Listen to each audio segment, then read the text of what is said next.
నెరవేరిన ప్రతిజ్ఞ అనే చందమామ కథ చెప్పుకుందాం. కాశ్మీర్ దేశపు యువరాజు ఒకనాడు తన సిబ్బందితో వేటకు వెళ్ళి అరణ్యం నుంచి నగరానికి తిరిగి వస్తుండగా ఒకచోట ఒక తెలకల వాళ్ళ పిల్ల కనిపించింది. ఆమె నువ్వులు ఎండబోసి వాటికి కాపలా ఉన్నది.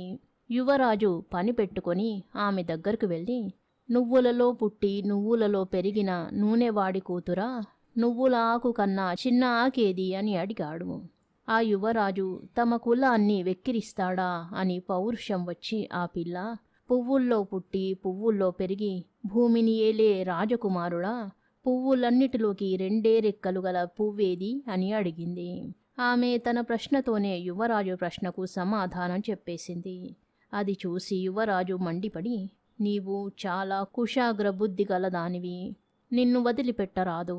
అందుకని నిన్ను నేనే పెళ్లాడి యావజ్జీవం చెరలో ఉంచదల్చాను అన్నాడు. యువరాజా, నన్ను నీవు పెళ్లి చేసుకునే పక్షంలో చెరలో ఉంటూనే నీకొక కొడుకును కని వాడి చేత నిన్ను కట్టించి కొట్టిస్తాను అని ఆ పిల్ల శపథం చేసింది. యువరాజు అవమానం పొందినవాడే ఇంటికి వెళ్ళి ఎవరితోనూ మాట్లాడకుండా భోజనం చెయ్యకుండా ఒక మూల కూర్చున్నాడు. రాజుగారు తన కొడుకుతో, ఎప్పుడో అనగా వేటకు వెళ్ళి వచ్చిన వాడివి, ఇంకా భోజనం కూడా చెయ్యవేం అని అడిగాడు. నా మనసులో ఒక కోరిక ఉంది, దాన్ని తీర్చేటట్లయితే భోజనం చేస్తాను అన్నాడు యువరాజు. ఆ కోరిక ఏమిటో చెప్పమన్నాడు తండ్రి. తాను వేట నుంచి తిరిగి వస్తూ చూసిన తెలకలవాల పిల్లను పెళ్లాడాలని ఉన్నదని యువరాజు చెప్పాడు. రాజుగారు కులహీనమైన పెళ్లి చేసుకోవడమా అన్నాడు. ఆ పిల్లను పెళ్లాడనివ్వకపోతే దేశాంతరాలు పట్టి పోతాను అన్నాడు కొడుకు. ఉన్నది ఒక్కడే కొడుకు కావడం చేత తండ్రి ఈ పెళ్లికి సమ్మతించాడు. రాజుగారు గుర్రమెక్కి తెలుకలవాడి ఇంటికి స్వయంగా వెళ్ళి, నీ కూతుర్ని నా కొడుక్కి చేసుకుంటాను అని చెప్పడమేగాక ముహూర్తం కూడా ఏర్పాటు చేశాడు. ఆ ముహూర్తానికి పెళ్లి కూడా జరిగిపోయింది. ఈ లోపల యువరాజు తమ కోటలోనే తన భార్య కోసం ఒక చిన్న భవనం కట్టించి ఆమెను అందులో పెట్టి ఇంటి వాకిలికి తాళం వేయించి దాన్ని చెరసాలగా తయారు చేయించాడు. ఆమెకు కావలసిన సంబరాలన్నీ తానే పంపుతుండేవాడు.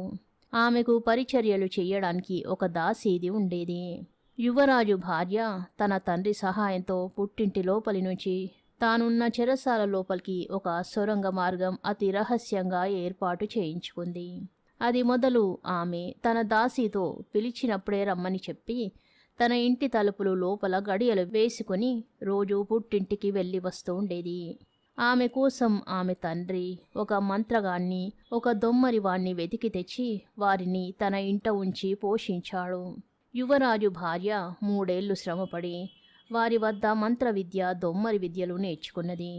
తరువాత ఆమె దొమ్మరివాడితో, మీరు కష్టపడి నాకు మీ విద్యలు నేర్పారు, ఇందువల్ల మీకు మంచి లాభం కలగాలంటే మనం రాజుగారి వద్ద మన విద్యలు చూపాలి, వారు మన విద్యలు చూసి మంచి బహుమానాలిస్తారు అన్నది. మర్నాడు దొమ్మరివాడు తన పరివారాన్ని దొమ్మరి వేషంలో యువరాజు భార్యను వెంటబెట్టుకుని రాజభవనానికి వెళ్ళాడు. రాజుగారి అనుమతిపై అక్కడ వాళ్ళు ప్రదర్శన ఇచ్చారు. యువరాజు తన స్నేహితులతో కూడా ఈ ప్రదర్శనలు చూస్తున్నాడు. అతని భార్య ముందు పాటలు పాడి నృత్యాలు చేసి తరువాత గడ ఎక్కి అతి ప్రమాదకరమైన మొగ్గలు వేయసాగింది. యువరాజుకు దాన్ని చూసినప్పటి నుంచి దానిపైన మమకారం కలిగింది. గడ మీద మొగ్గలు వేస్తూ అది ఎక్కడ పడిపోతుందోనని భయపడి అతను ఆమెను గడ మీది నుంచి దిగమని ఆజ్ఞాపించాడు. తరువాత అతను దొమ్మరివాణ్ణి చాటుగా పిలిచి, నీ కూతురుతో ఒక రాత్రి గడపాలని ఉన్నది, మా ఉద్యానవనానికి తీసుకురా అన్నాడు. దొమ్మరివాడు సరేనని చెప్పి వెళ్ళి ఆ రాత్రి రాజోద్యానంలో భార్యను భర్త వద్దకు చేర్చాడు.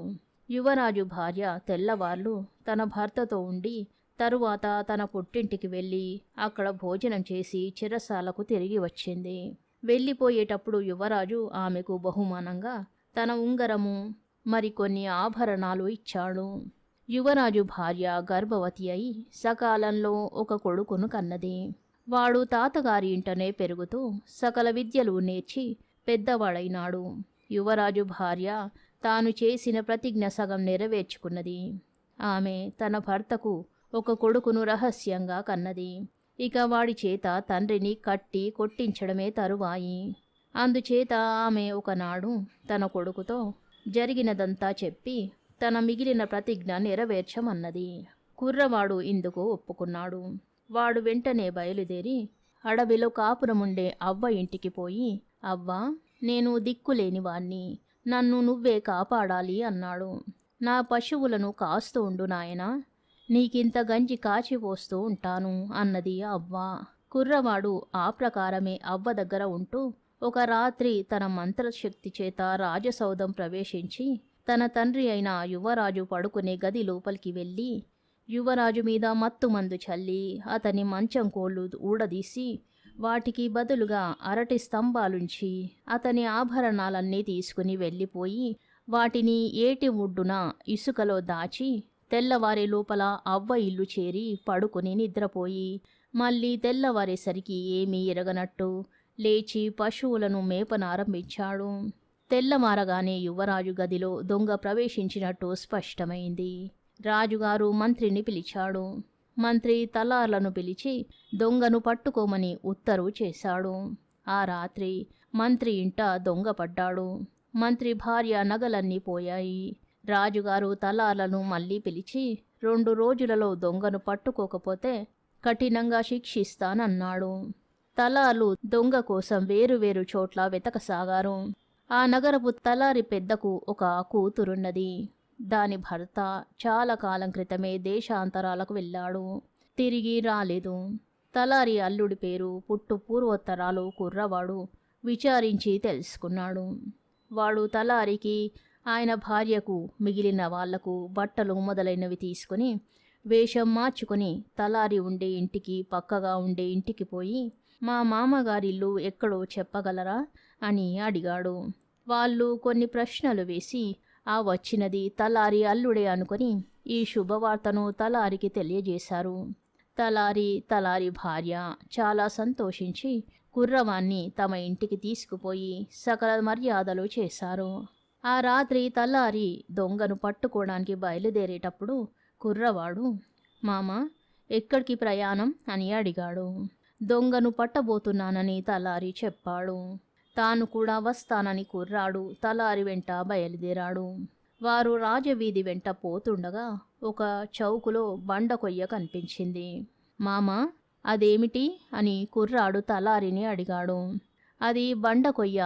పట్టుకున్న దొంగల కాళ్ళు చేతులు అందులో ఇరికించి మేకు దిగవేస్తే దొంగ తప్పించుకపోలేడు అన్నాడు తలారి. ఏది, నా చేతులు కాళ్ళు అందులో పెట్టి బిగించు చూద్దాం అన్నాడు కుర్రాడు.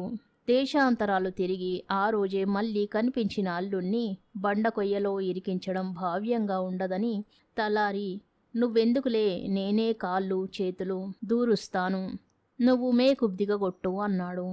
కుర్రవాడు తలారిని ఆ విధంగా బండ కొయ్యలో ఇరికించి మేకు గట్టిగా దిగగొట్టి, ఇది గట్టిగా ఇరుక్కుపోయింది, ఏం చెయ్యాలి మామా అని అడిగాడు. ఇంటికి పోయి మీ అత్తనడిగి ఉలి అవి తీసుకురా అన్నాడు తలారి. కుర్రాడు తలారి ఇంటికి వెళ్ళి, అత్త, రాజభటులు మామను దొంగ అని పట్టుకొని బండ కొయ్యలో పెట్టారు. ఇంట్లో ఉన్న వెండి బంగారాలు కాస్త జాగ్రత్త పెట్టుకోండి అన్నాడు.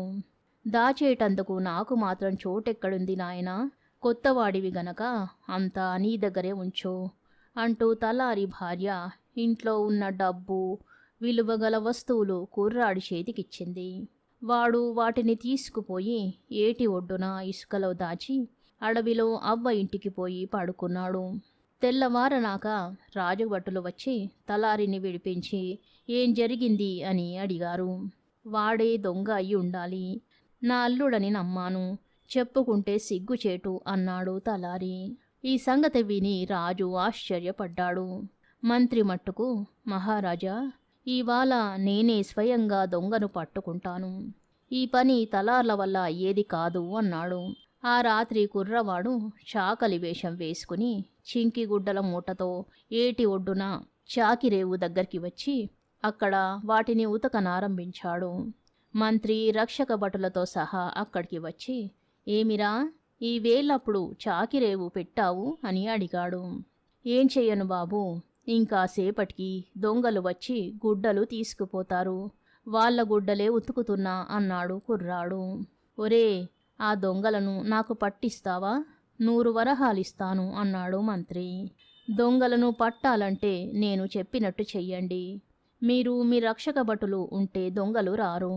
ఈ పరివారాన్ని పంపేయండి. మీరు ఈ చాకి బాణలో దాక్కుని నేను కేక వేసినప్పుడు పైకి వచ్చి దొంగలను పట్టుకోండి అన్నాడు కుర్రాడు.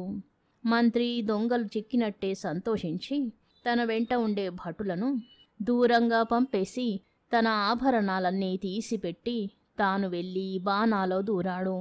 వెంటనే కుర్రవాడు ఆ బాణ పైన బరువైన రాయి ఒకటి పెట్టి మంత్రి ఆభరణాలను ఇసుకలో పూడ్చి అవ్వ ఇంటికి వెళ్ళిపోయాడు.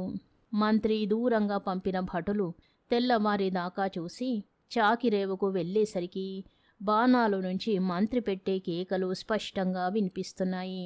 వారు ఆయనను ఆ బాణాలో నుంచి పైకి తీశారు. మంత్రి వాళ్ళతో, ఒరే, ఈ సంగతి ఎవరికీ చెప్పకండి, నా పరువు పోతుంది అని చెప్పుకున్నాడు. మర్నాడు యువరాజే స్వయంగా దొంగను పట్టడానికి బయలుదేరుతున్నాడని కుర్రవాడికి తెలిసింది. ఇవాళ మా అమ్మ ప్రతిజ్ఞ నెరవేరుస్తాను అనుకుని వాడు ఆ రాత్రి ఒక కోమటి వేషం వేసుకుని ఏటి సమీపాన నగరం వెలుపలగా ఒక చిన్న పాక వేసి అందులో పెట్టవలసిన సరుకులన్నీ సంపాదించి చిన్న దుకాణం ఏర్పాటు చేశాడు. కొన్ని కట్టుతాళ్ళు, ఒక గోతాం కూడా వాడు సిద్ధం చేశాడు. తరువాత ఒక గుడ్డి దీపం వెలిగించి ఆ దుకాణంలో కూర్చున్నాడు. యువరాజు సైనికులతో నగరమంతా గస్తీ తిరిగి ఒక రాత్రివేళ అక్కడికి వచ్చాడు. అతన్ని చూడగానే కోమటి వేషంలో ఉన్న కుర్రవాడు భయభక్తులు అభినయిస్తూ ఎదురు వెళ్ళి దండాలు పెట్టి నిలబడ్డాడు. కోమటి, ఈ అర్ధరాత్రి వేళ ఎవరి కోసం ఈ అంగడి తెరిచి ఉంచావు అని యువరాజు కుర్రవాణ్ణి అడిగాడు. మహారాజా, దొంగలు తమ పని పూర్తి చేసుకుని ఇటుగానే వస్తారు. వాళ్ళ కోసం కాచుకొని ఉన్నాను అన్నాడు కుర్రాడు. యువరాజు ఈ మాటలు విని సంతోషించి, కోమటి, ఆ దొంగలను నాకు పట్టిస్తావా అని అడిగాడు. మీరు దొంగలను పట్టుకోవాలంటే నేను చెప్పిన యుక్తి చెయ్యాలి. మీ సైనికులనందరినీ నగర ద్వారం దగ్గర దాగి ఉండమనండి. మీరు ఒక మూటలో దాగి ఉండండి.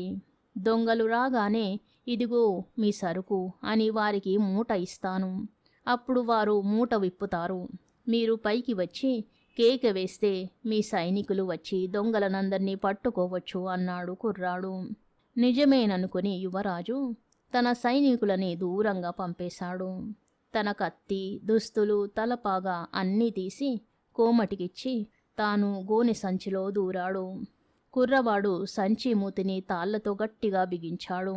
తరువాత వాడు తన వేషం విప్పేసి యువరాజు దుస్తులన్నీ వేసుకుని సైనికులకు సంజ్ఞ చేశాడు. సైనికులు వచ్చి కుర్రవాణ్ణి చూసి యువరాజే అనుకున్నారు. కుర్రవాడు వాళ్ళతో, ఎంత జిత్తుల మారి అయితేనేం దొంగల నాయకుడు దొరికిపోయాడు. వాణ్ణి ఈ మూటలో కట్టేశాను. ఈ మూట తీసుకుని రాజభవనానికి పోదాం పదండి అన్నాడు. సైనికుల మూటను కసికొద్దీ తన్ని దానితో రాజభవనానికి బయలుదేరాడు. మూటలో ఉండి యువరాజు పెట్టిన కేకలు ఎవరూ వినిపించుకోలేదు. తన కొడుకు దొంగను పట్టి తెస్తున్నాడని తెలియగానే రాజు చాలా సంతోషించాడు. కానీ తీరా కుర్రవాడు సంచితో సహా వచ్చేటప్పటికి రాజుగారు, దొంగ ఎక్కడా, నా కొడుకెక్కడా అని అడిగాడు.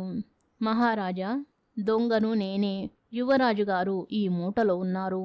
జరిగినది ఆయన నన్ను పట్టుకోవడం కాదు, నేనే ఆయనను పట్టుకున్నాను అన్నాడు కుర్రవాడు. మూట విప్పేసరికి యువరాజు పైకి వచ్చాడు. ఆ యువరాజు దుస్తులు ధరించిన కుర్రవాణ్ణి చూసేసరికి రాజుగారికి మండిపోయింది. ఆయన తన భటులతో, ఈ ద్రోహిని తీసుకుపోయి చిత్రవద చెయ్యండి అన్నాడు. మహారాజా, తొందరపడకండి. శిక్షించే ముందు విచారణ జరపడం న్యాయం. నేను పరాయివాణ్ణి కాను, మీ మనవణ్ణే. మీ కొడుకును పెళ్లాడి చెరలో ఉన్న తెలకల మనిషి మా అమ్మ. ఆవిడ ప్రతిజ్ఞ నెరవేర్చడానికి నా తండ్రిని నేను ఇలా కట్టి తేవలసి వచ్చింది. మా అమ్మను, ఆమె తల్లిదండ్రులను పిలిపించండి, నిజం మీకే తెలుస్తుంది అన్నాడు కుర్రవాడు. ఆ ప్రకారమే యువరాజు భార్యను ఆమె తల్లిదండ్రులను తెచ్చారు. జరిగినదంతా బయటపడింది. దొమ్మరి పిల్లకు యువరాజిచ్చిన ముద్రిక, ఆభరణాలు, ఆమె పుట్టింటికి మధ్య గల సొరంగ మార్గము చూశాక నిజం రుజువైపోయింది. రాజుగారు తన మనవడి తెలివితేటలకు, తన కోడలి పట్టుదలకు సంతోషించాడు. యువరాజు ఓటమి ఒప్పుకొని తన భార్యతోనూ కొడుకుతోనూ సుఖంగా జీవించాడు. కథ సమాప్తం. శుభం.